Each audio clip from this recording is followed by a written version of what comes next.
All right, Jordan Oliver, big one for you in the finals, big tournament win for you, Bill Farrell. Talk about the finals match, maybe talk about heading into the match, you know, with Stieber. It's kind of a big deal. As everybody knows, Oliver-Stieber is a big rivalry.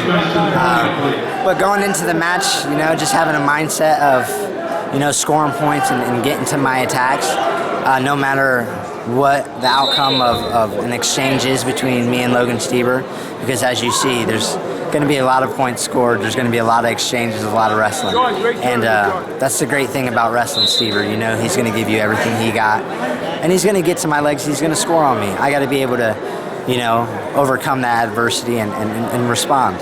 And, you know, being down 3 and knowing Logan can keep scoring, I definitely had to pick up the pace. And you know, first period was a little bit slow, hanging in ties, and you know, second period I changed it up a little bit, movement and getting my hands moving in my fakes, and it opened up a couple shots for me, and I was able to pull out the win. Take me through the last takedown. You got a big 4, you know, right at the end of the match to give you the W. Crunch time, pressure time. Right. You know, this is situations we spar every day in the room. It's real good having Coach Zeke Jones and Pendleton and Lee Pritz, but you know, Zeke really emphasizes minute sprints, 30-second sprints. It puts us in a lot of positions, so it was nothing that I wasn't used to. I've been in the position before. Last 30 seconds, I'm only down by a point, so push out wins it.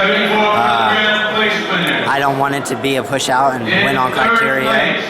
I just was able to get him moving, create angles, and get to my shot, which was my single leg. And once I got to it, you know, making him feel the edge, pushing him towards the edge, and he went for an attempt to get me off the leg, and I was able to counter and put him to his back and got the 4 and was able to pull out the win. But like I said, those are situations we work every day, so I was comfortable, but also I had to have a sense of urgency. Talk about the depth of your weight class here. I mean, it was almost like the trials. Yeah, you know, it's really deep. It's awesome knowing you're coming here and you got such a good weight class. You got great wrestlers.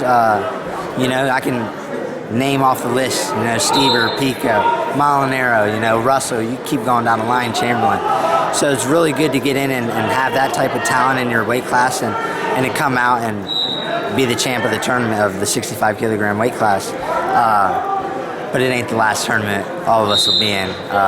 We'll probably see this tournament, the Bill Farrell at the U.S. Open and the Schultz. So also trials. So it's a long season, but it's definitely it's a good win for me and a good start to this year.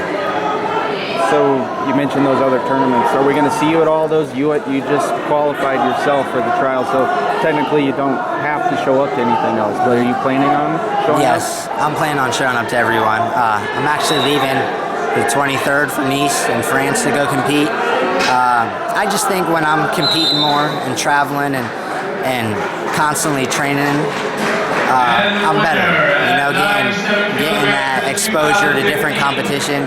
It's just ultimately going to make me a better wrestler. So even though I qualified, I still want to get to Vegas and wrestle those guys, because I don't want to say it could be a different outcome, but in this sport it can be. You know, we can wrestle that tournament 10 times and maybe, you know, I might win it only once.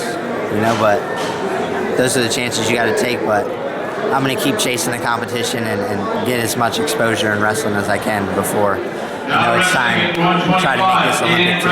Awesome, man. Congrats on the W today. Thank you.